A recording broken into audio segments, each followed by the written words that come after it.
What happens to my non-compete when I get severance? Imagine you're about to leave your job and you wonder what happens to that non-compete agreement you signed.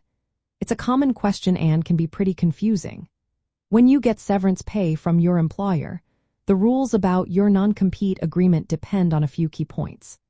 A non-compete is a contract that stops you from working for a competitor or starting a similar business for a certain time and within a specific area after leaving. If your non-compete was part of your original employment contract, it usually stays in effect even after you leave and receive severance. But courts look at these agreements carefully.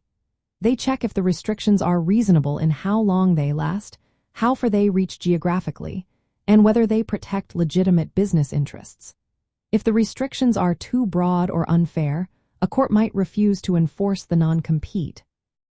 Sometimes, employers add a non-compete clause directly into the severance agreement, even if it wasn't in your original contract. Courts tend to be skeptical of these last-minute clauses because they can seem like unfair restrictions on your ability to work.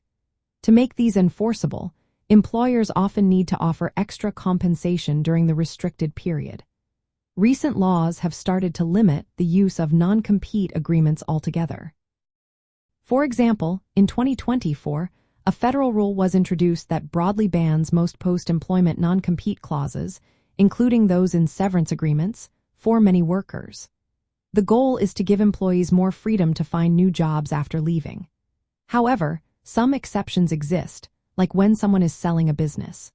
When you're negotiating your severance package, it's very important to review any non-compete carefully. You might have the right to negotiate or refuse to sign restrictions that seem unreasonable. Getting legal advice can help you understand if the non-compete is enforceable and if your severance package compensates you fairly for any restrictions.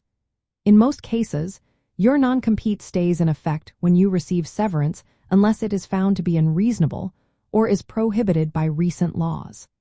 Agreements added only at severance often face legal challenges.